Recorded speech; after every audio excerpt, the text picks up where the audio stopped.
buenos días, bienvenidos a un nuevo video en el canal. Hace 3 años atrás estuvimos aquí en el mismo lugar, en la puerta del Parque San Carlos, y estuvimos contando un poco lo que tiene que ver con la Reserva San Carlos, pero hoy estamos aquí por una razón muy diferente. Vamos a contar la historia del Castillo de San Carlos, su historia y su magia.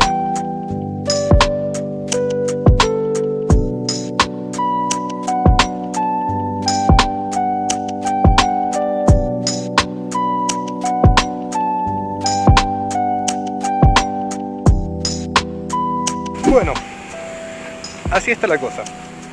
Estuvimos hablando con el guardia que está en la puerta del parque y nos contaba que a partir del tema de la pandemia se decidió que no se pueda entrar al parque en vehículos. ¿Se acuerdan que en el video anterior, si no lo vieron, el video de San Carlos, se lo dejo por acá arriba para que lo puedan ver? ¿Se acuerdan que hablábamos de que esto ahora era una reserva? Y el tema de que la gente no pueda entrar al parque vehículos principalmente, trajo muchos beneficios al parque, el avance en la naturaleza tanto en fauna como en flora, otra vez a su hábitat natural, ¿no?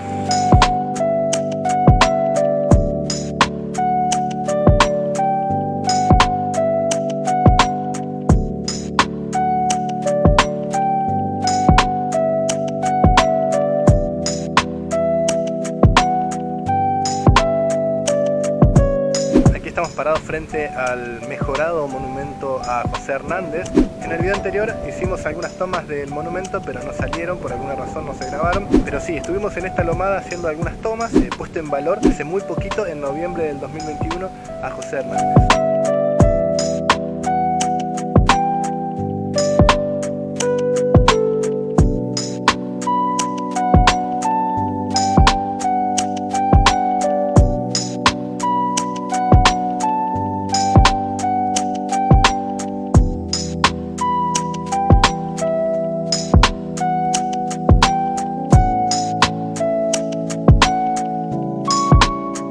Estamos en el sector que se llamaba La Olla en su momento. ¿Se acuerdan que la última vez que estuvimos allá arriba, en el Monumento al Éxodo? Yo le contaba que aquí se hacía la fiesta del estudiante todos los 21 de septiembre de cada año.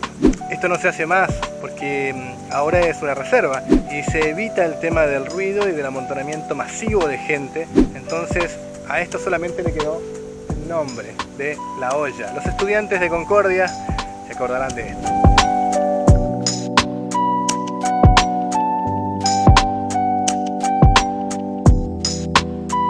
Una cosa que yo les prometí y no pude cumplir en aquel video que hicimos de la reserva fue ver los saltos del Salto Chico. Hoy vamos a ir hasta la orilla del río nuevamente porque se pueden ver perfectamente desde aquí y se van a ver mucho mejor desde la costa.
Andrien-Édouard de Magie nació el 4 de enero de 1854. Fue hijo de uno de los banqueros más opulentos de Francia.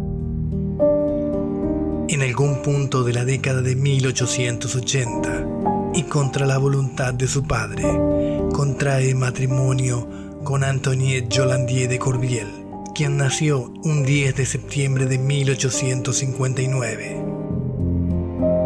Tras su matrimonio, en 1886 viaja a Argentina junto a su esposa y a su hijo Charles de Magie, de 5 años de edad.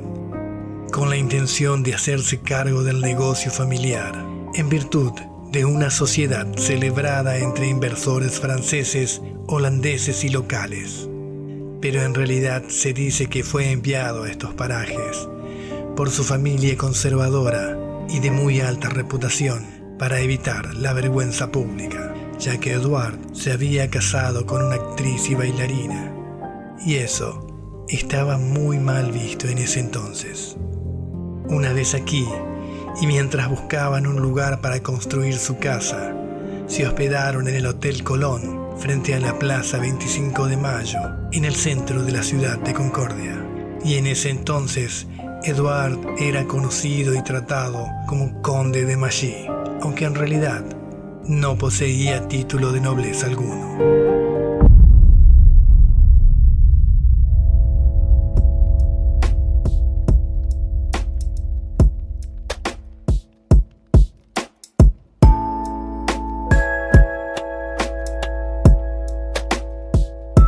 Después de un tiempo de búsqueda, consiguieron 59 hectáreas, la superficie que hoy tiene el parque, y la compraron por un valor de 300 monedas de oro, unos $35.000 actuales.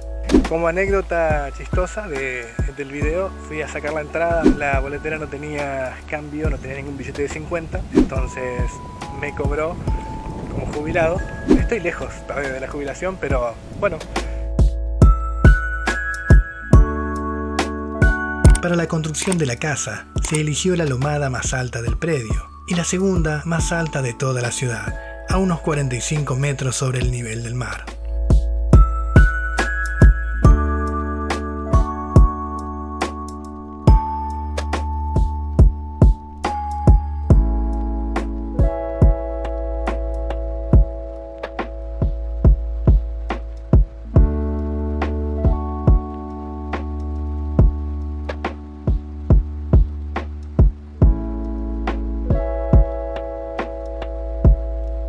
La construcción de la casa duró 2 años. Mientras tanto, Edouard y su familia vivían cómodamente en el Hotel Colón.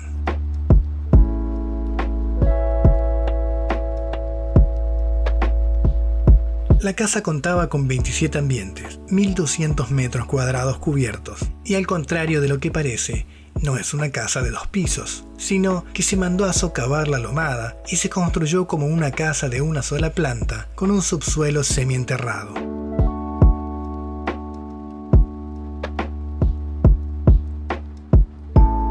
Los muros exteriores están hechos de piedra extraída del lecho del río.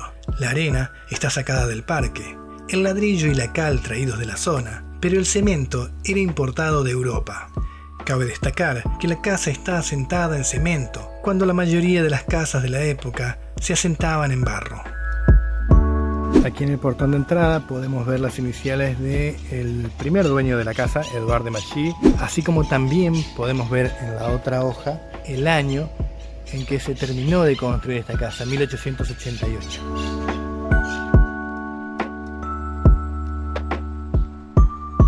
Los pisos de entrada y patio trasero estaban hechos de mármol de Carrara y lajas negras. Cuando entramos y hacemos la visita al castillo de San Carlos, nosotros entramos en realidad por la parte de atrás del castillo. Y esta parte donde estamos en este momento es lo que se conocía como el estacionamiento de carruajes. Toda esta parte era el estacionamiento de carruajes. Se sabe que en el medio del patio de fiestas había una estatua de mármol que desapareció lamentablemente. Una característica muy particular de este patio de fiestas era que tenía todo un tinglado con techo corredizo, porque aquí se hacían las fiestas y las fiestas no se suspendían por mal tiempo. Otra característica que tenía esta casa, este palacio, este castillo como lo conocen aquí en Concordia, es que fue una de las primeras casas con luz propia. Salía desde ahí, desde esos tubos, la casa era iluminada con gas.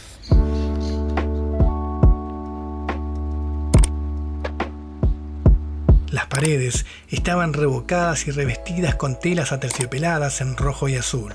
Los pisos internos estaban hechos en madera y alfombrados con telas traídas de Europa. Además, la casa contaba con calefacción a través de hogares en las diferentes habitaciones, hechos de mármol de Carrara rojizo.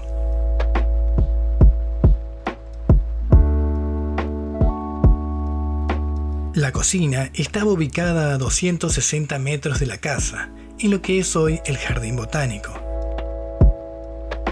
Esto que vemos a mis espaldas es la cocina del Castillo de San Carlos. Aquí se cocinaba la comida, se la colocaba en un carruaje pequeño diseñado con planchuelas de metal que se calentaba a las brasas. Allí se ponía la comida arriba para mantener la temperatura, se llevaban hasta el castillo. Allí en el castillo se terminaban de cocinar o se terminaban de darle los últimos ingredientes y se subían por un montacargas hacia uno de los comedores secundarios y de ahí al comedor principal. Esto se hacía así, entre otras razones, para evitar que las finas telas que adornaban la casa se impregnaran con olores. Por este tipo de cosas, la iluminación y la construcción extravagante para la época, es que la gente le decía el Castillo de San Carlos. El nombre se lo daban por la fábrica que funcionaba en el predio.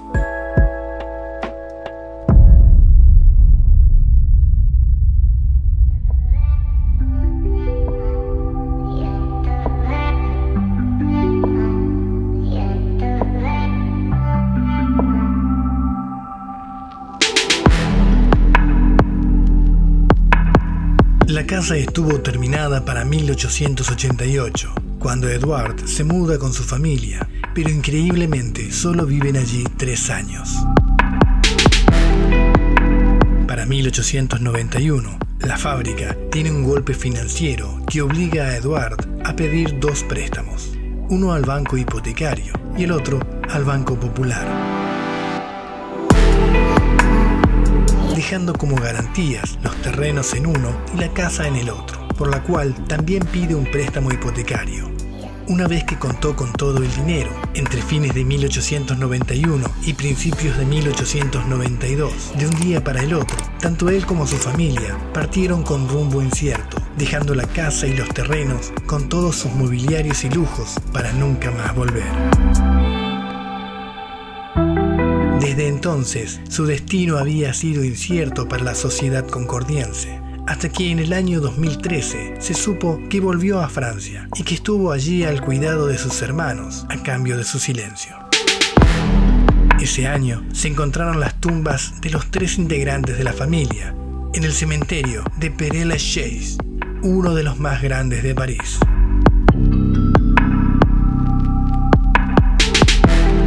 En este cementerio se encuentran personalidades de la talla de Méliès, el cineasta, o Edith Piaf, u Oscar Wilde, entre otros.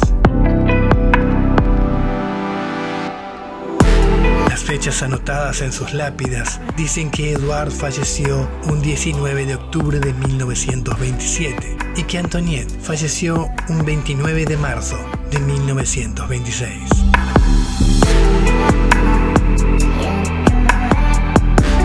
Los bancos ejecutaron los préstamos ante la falta de pago y remataron la casa y el predio en varias oportunidades, pero sin éxito, debido al alto valor del inmueble. Hasta que en 1907, 2 familias, los Lisquet y los Creuset, compran la propiedad y extienden su tamaño a 101 hectáreas. Habitan un tiempo allí y luego se van a vivir a Buenos Aires, dejando el predio como casa de verano durante 20 años aproximadamente, para luego, en 1927, venderla a la Sociedad Rural de Concordia, quienes no le encuentran uso y la terminan vendiendo un año después a la Municipalidad de Concordia.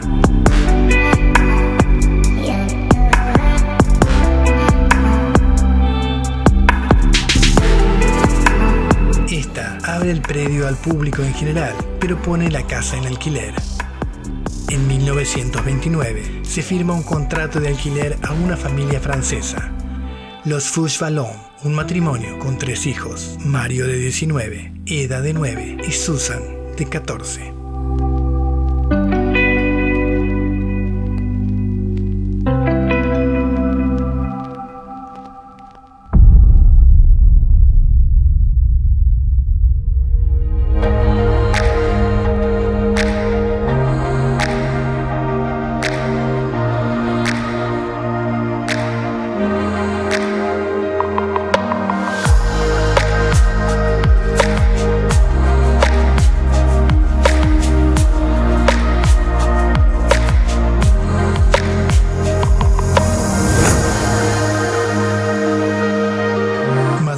Fouchevallon enseñaba piano y francés. Además, cultivaba rosales. Mario y Jorge se dedicaban a la cría de animales.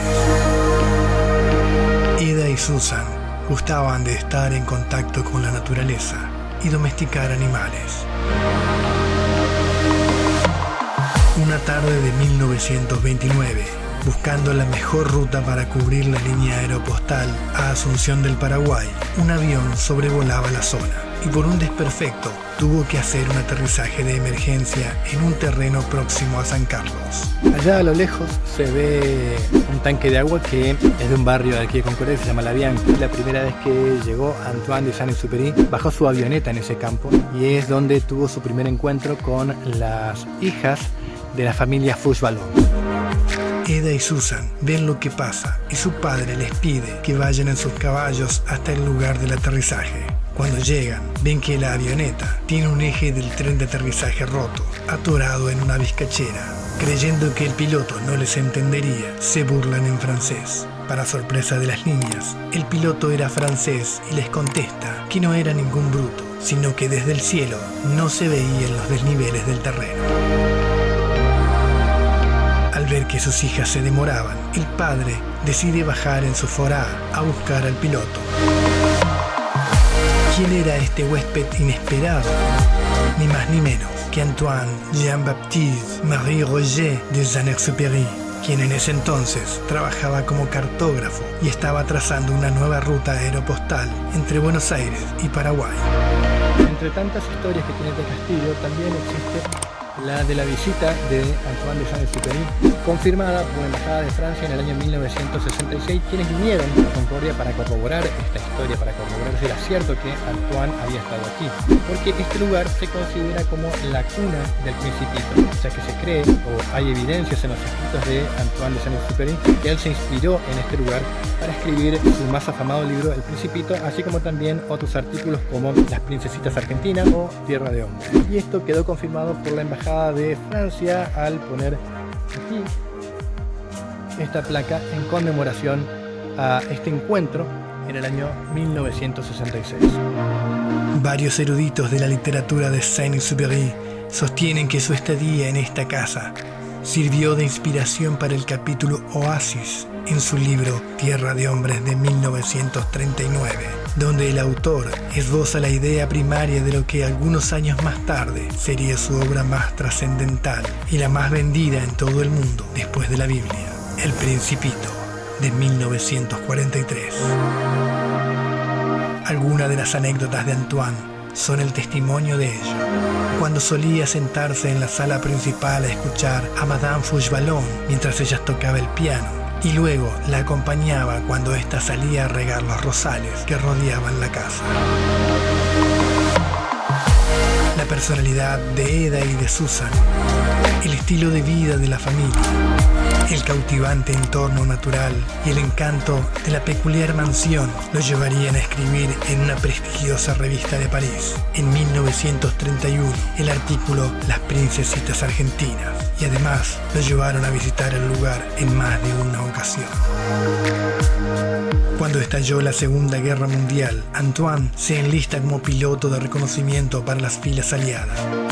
En la mañana del 31 de julio de 1944, siendo las 8:45, sale en la que sería su última misión de reconocimiento.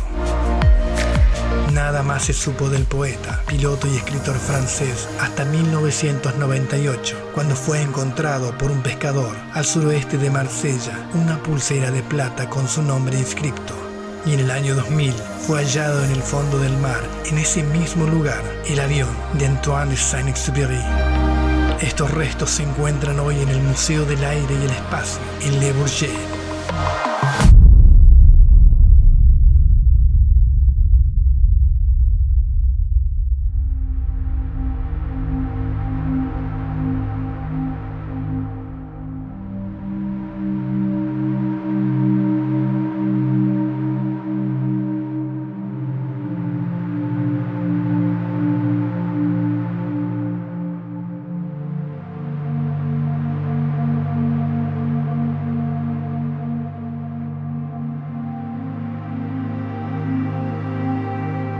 Hacia 1935, la familia Fauchelevent rescinde el contrato de alquiler y la municipalidad no vuelve a alquilar el lugar. En los años siguientes, la casa sufre varios robos y saqueos, hasta que un 25 de septiembre de 1938 es incendiado intencionalmente para borrar rastros del vandalismo, quedando totalmente en ruinas, hasta el año 2010, cuando comienza el proyecto de su puesta en valor.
Dijo alguna vez Antoine: había aterrizado en un campo y no sabía que iba a vivir un cuento de hadas. Me encontré entre los árboles con un castillo de ensueño que tenía olor a incienso o vieja biblioteca, pero que ese olor valía por todos los perfumes del mundo. Qué cosa extraña, compacta, maciza, casi una ciudadela. Castillo de leyenda que ofrecía al transponer del porche un refugio tan apacible, tan seguro, tan protegido como un monasterio. Estaba divertido y encantado a la vez. Todo aquello era simple, silencioso y furtivo, como la primera palabra de un secreto.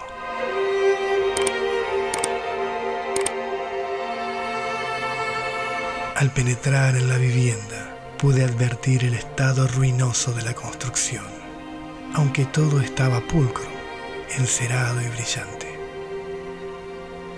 Sus deterioros, lejos de producirme una sensación de abandono, me inspiraban un sentimiento de misterio. La mansión imponía respeto.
Que mezcla dosis de fantasía y realidad en partes iguales, y la franja teñida de verde intenso de la costa uruguaya contribuyen a recrear en la imaginación que captaron los ojos de Exupéry.